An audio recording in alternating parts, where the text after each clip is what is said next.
Indian medical association Covid research cell coordinator chairman Shri doctor Rajeev Jayadevan നമ്മോടൊപ്പം telephone ലൈനിലുണ്ട്. ശ്രീ രാജീവ് ജയദേവൻ, ഇത് നമ്മൾ ഈ കോവിഡ് പോലെ ഗുരുതരമല്ല, താങ്കളുടെ ഒരു ലേഖനം തന്നെ ഞാനിപ്പോൾ വായിക്കുകയായിരുന്നു. COVID-19 പോലെ ഗുരുതരമല്ല എന്ന് വ്യക്തമാക്കിയിട്ടുണ്ട്. കില്ലർ വൈറസ് അല്ല. പക്ഷേ ഇത് ഇന്ത്യയിലും കണ്ടെത്തി എന്നുള്ളത് എന്തെങ്കിലും നമുക്ക് ഗൗരവതരമായി കാണേണ്ട ഒരു കാര്യമല്ലേ? അങ്ങനെ കാണേണ്ടതില്ല. കാരണം നമ്മളെല്ലാവരും നമ്മുടെ കുട്ടിക്കാലത്ത് പലതവണ ജലദോഷം വന്നു പോയിട്ടുള്ളവരാണ്. നമ്മുടെ ചുറ്റുമുള്ള കുട്ടികൾക്കും അതുപോലെ തന്നെ ജലദോഷം വരാറുണ്ട്. എന്നാൽ ഈ ജലദോഷം വരുന്ന ഒരു കുട്ടിയുടെ സ്വാബ് എടുത്ത് നമ്മൾ PCR ടെസ്റ്റ് ചെയ്യുകയൊന്നും ചെയ്യുകയില്ല. കാരണം അത് താനെ മാറുന്ന രോഗമായതുകൊണ്ട് ഇത് ഏത് വൈറസ് ആണെന്നൊന്നും നമ്മൾ സ്ഥിരീകരിക്കാറില്ല. എന്നാൽ ചൈനയിലും മറ്റുമൊക്കെ ഈ ജലദോഷം വരുമ്പോൾ പോലും അവര് ഇതിന്റെ സ്വാബ് എടുത്ത് പരിശോധിക്കുകയും മറ്റും ചെയ്യുമ്പോൾ ഈ HNPV എന്നുള്ള വൈറസ് സാധാരണ ജലദോഷം ഉണ്ടാക്കുന്ന ഒരു വൈറസ് തന്നെയാണെന്ന് അവർ കണ്ടെത്തിയിട്ടുണ്ട്. മാത്രവുമല്ല നമ്മുടെ രാജ്യത്തും അതുപോലെ സൗത്ത് ആഫ്രിക്കയിലും മറ്റു രാജ്യങ്ങളിലുമെല്ലാം ഏറെ വർഷങ്ങളായിട്ട് ജലദോഷം ഉണ്ടാക്കുന്ന ഒരു വൈറസ് തന്നെയാണിത്. ഇത് ജലദോഷം ഉണ്ടാക്കുന്ന മറ്റനേകം വൈറസുകളുണ്ട്. അവയുടെ പേരുകളൊന്നും ഞാൻ പറഞ്ഞു ബോർഡിപ്പിക്കുന്നില്ലെങ്കിലും ജലദോഷം ഉണ്ടാക്കുന്ന ഒരു വൈറസ് തന്നെയാണ്. ഇതിന്റെ കണക്കുകൾ പരിശോധിക്കുകയാണെങ്കിൽ ഒരു 3-4 വയസ്സാകുമ്പോഴേക്കും മിക്കവർക്കും തന്നെ ഒരിക്കലെങ്കിലും HMPV വൈറസ് ബാധ ഉണ്ടായിട്ടുണ്ടാകും. എന്ന് വെച്ചാൽ നമുക്കറിയാമല്ലോ, കുട്ടികൾ പലപ്പോഴും മൂക്കലിപ്പുമായിട്ട് നടക്കുന്ന ഒരു ദൃശ്യങ്ങൾ നമ്മുടെ മനസ്സിലെല്ലാം ഉള്ള കാര്യം തന്നെയാണ്. അപ്പോൾ അത് ഇങ്ങനെ ഉണ്ടാകുന്നത് പലപ്പോഴും HMPV കൊണ്ടാണ്. അത് നമ്മൾ പരിശോധിക്കാത്തത് കൊണ്ട് മാത്രം നമ്മൾ അറിഞ്ഞിരുന്നില്ല എന്നുള്ളത് മാത്രമേ ഉള്ളൂ. ഇപ്പോഴത്തെ വാർത്ത കേൾക്കുമ്പോൾ ഇത് ചൈനയിൽ നിന്നും പൊട്ടിപ്പുറപ്പെട്ട് ഇവിടെ എത്തിയ ഒരു വൈറസ് എന്നുള്ള തോന്നൽ നമ്മൾ ഉണ്ടാക്കരുത്. അങ്ങനെയല്ല. കാരണം ഇവിടെ എന്നും ഉണ്ടായിരുന്ന ഒരു ജലദോഷ വൈറസ് തന്നെയാണ്. ഇപ്പോൾ പരിശോധന നടത്തുന്നത് കൊണ്ട് നമ്മൾ അത് റിപ്പോർട്ട് ചെയ്തു എന്നുള്ളത് മാത്രം. ഈ ചൈനയിൽ നിന്ന് വരുന്ന വാർത്തകൾ പക്ഷെ അത്ര നമ്മൾ ഈ പറഞ്ഞ പോലെ അത്ര ശുഭകരമല്ല. കാരണം അവിടെ ഹോസ്പിറ്റലുകൾ നിറയുന്നു. അതിലൊക്കെ എത്ര യാഥാർത്ഥ്യമുണ്ടെന്ന് നമുക്ക് അറിഞ്ഞുകൂടാ. കാരണം ചൈനയിൽ നിന്ന് നമുക്ക് വ്യക്തമായി വാർത്തകൾ പുറത്തേക്ക് വരുന്ന ഒരു രാജ്യവുമല്ല. മരണങ്ങൾ സംഭവിക്കുന്നതടക്കമുള്ള കാര്യങ്ങളൊക്കെ പുറത്തു വരുന്നുണ്ട്. അതിനുള്ള സാധ്യതകളൊന്നും ഇല്ലല്ലോ അല്ലേ? ഇല്ല, അങ്ങനെയുള്ള പ്രശ്നങ്ങളൊന്നുമില്ല. ചൈനയിൽ 2022 മുതൽ, നമുക്ക് സമയമുണ്ടെങ്കിൽ ഞാൻ വിശദീകരിച്ചു തരാം. 2022 ചൈന അവരുടെ സീറോ കോവിഡ് പോളിസി ലിഫ്റ്റ് ചെയ്തത്. എന്ന് വെച്ച് കഴിഞ്ഞാൽ 2 വർഷമായിട്ട് ഏകദേശം അടച്ചിട്ടിരുന്ന ഒരു രാജ്യം തന്നെയായിരുന്നു ചൈന, കോവിഡിനെ ഭയന്നിട്ട്.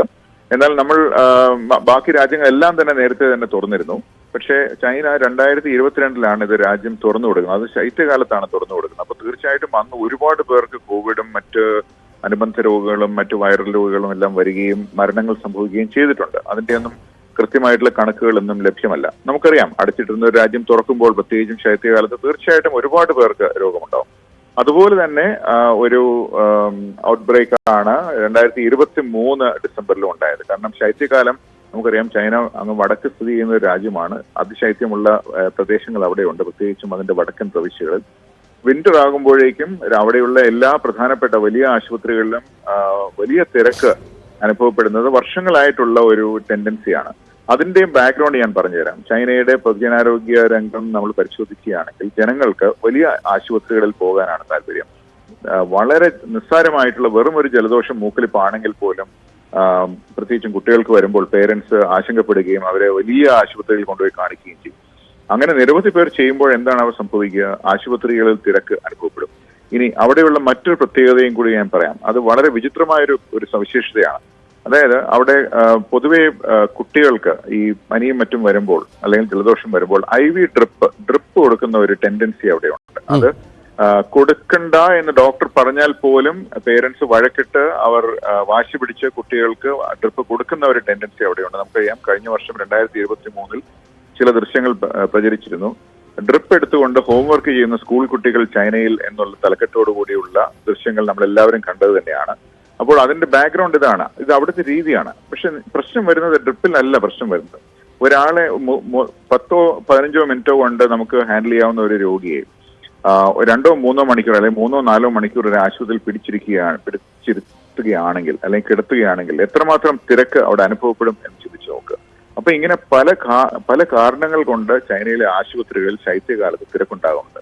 ഈ തിരക്കുള്ള ദൃശ്യങ്ങൾ എടുക്കുകയും വാട്സാപ്പിലും മറ്റ് അവരുടെ സോഷ്യൽ മീഡിയയിലും വഴി ഭയപ്പെടുത്തുന്ന തലക്കെട്ടോടുകൂടി, തെറ്റായിട്ടുള്ള തലക്കെട്ടോടുകൂടി ചില അവിടെയുള്ള വ്യക്തികൾ തന്നെ പ്രചരിപ്പിക്കുകയും ഈ പ്രചരിപ്പിക്കുന്ന ദൃശ്യങ്ങൾ ചൈനയ്ക്കെതിരായി പ്രവർത്തിക്കുന്ന നിരവധി യൂട്യൂബ് ചാനലുകളുണ്ട്. ഇവയൊന്നും എവിടെ നിന്നാണെന്നുള്ളത് നമുക്കറിയില്ല. ഒരു ഡസനിലധികം യൂട്യൂബ് ചാനലുകൾ ചൈനയെ പറ്റി നിരന്തരം തെറ്റായ വാർത്തകൾ കൊടുക്കുന്ന ചാനലുകളുണ്ട്. അവ ഇവ എടുക്കുകയും അത് ചൈനയിൽ എന്തോ വലിയ പ്രശ്നമുണ്ട് എന്ന് അവരെ വരുത്തി തീർക്കുകയുമാണ് ഉണ്ടായത്. അതിന്റെ ചില ശകലങ്ങളാണ് നമ്മുടെ സോഷ്യൽ മീഡിയയിലും എത്തിച്ചേർന്നത്. അപ്പോൾ സാറേ ഒരു ഡോക്ടർ ഒരു കാര്യം കൂടെ, അതായത് ഇതിന്റെ ഈ ലക്ഷണങ്ങൾ 2001 കണ്ടത്. ലക്ഷണങ്ങൾ എന്തൊക്കെയാണ്? നമ്മുടെ സാധാരണ പനിയുടെ ലക്ഷണങ്ങൾ മാത്രമാണോ? അതിനപ്പുറത്തുള്ള എന്തെങ്കിലും പ്രശ്നങ്ങൾ ഉണ്ടാവാറുണ്ടോ സാധാരണ? നല്ല ആരോഗ്യമുള്ള ഒരു സാധാരണ ആരോഗ്യമുള്ള ഒരു വ്യക്തിക്ക് പനി, ജലദോഷം ഇത് മാത്രമേ ഉണ്ടാവുകയുള്ളൂ. മൂക്കടപ്പ് അങ്ങനെയുള്ള പ്രശ്നങ്ങൾ മാത്രം. ചിലർക്ക് ഫ്ലൂവിന്റെ ലക്ഷണങ്ങൾ ഉണ്ടാകും, ചിലർക്ക് ശരീരവേദന അതെല്ലാം ഉണ്ടായിരിക്കാം.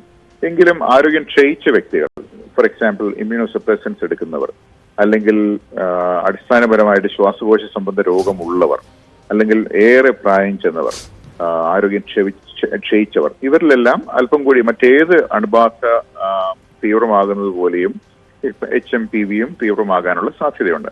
ഒരു പ്രത്യേക പരാമർശമുള്ളത് ഇവിടെ ഈ ആസ്മ ടെൻഡൻസിയുള്ള കുട്ടികളുണ്ട്, അതായത് വീസിങ്, വലിവ് എന്ന് വിളിക്കുന്ന ടെൻഡൻസിയുള്ള കുട്ടികളുണ്ട്.